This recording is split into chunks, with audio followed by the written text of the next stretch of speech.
আসসালামু আলাইকুম প্রিয় দর্শক, কেমন আছেন সবাই?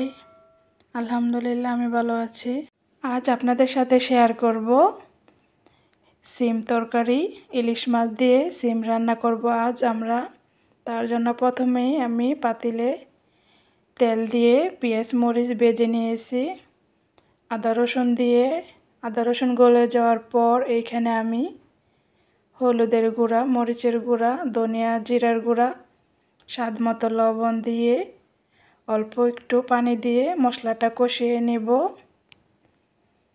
মশলাটা ভালোভাবে কষিয়ে নেব। যখন উপরে তেল উঠে আসবে ওই পর্যায়ে আমরা আলুগুলো দিয়ে দিব। আলুগুলো কিছুক্ষণ নেড়ে চেড়ে তারপরে আমি সাথে সিমগুলো দিয়ে দিচ্ছি। সিমগুলো অনেক সুন্দর।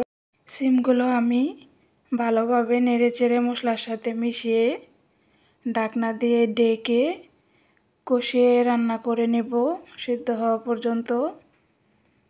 এইখানে আমি কিছুক্ষণ কষানোর পর মাঝে তরকারিটা আবার ভালোভাবে নেড়ে দিচ্ছি।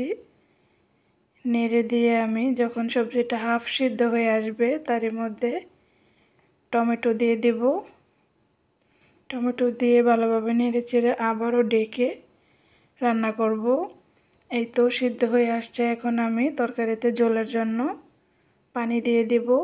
ঝোলের সাথে তরকারিটা ভালোভাবে নেড়ে মিশিয়ে নিতে হবে।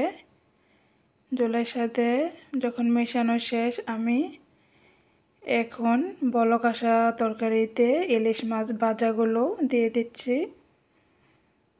আমি ইলিশ মাছটা প্রথমেই ভেজে রেখেছিলাম। এই তো কিছুক্ষণ জাল করে নেওয়ার পর আমি তরকারির মধ্যে কিছু ধনেপাতা কুচি দিয়ে দিলাম সুন্দর একটি ঘ্রাণ আসার জন্য। কেমন লাগলো আমার সিম তরকারিটা ইলিশ মাছ দিয়ে? ভালো লাগলে সবাই অবশ্যই কমেন্ট করে জানাবেন। আজ এইখানেই বিদায় নিচ্ছি। কথা হবে নেক্সট ভিডিওতে। সবাই ভালো থাকবেন। আল্লাহ হাফেজ।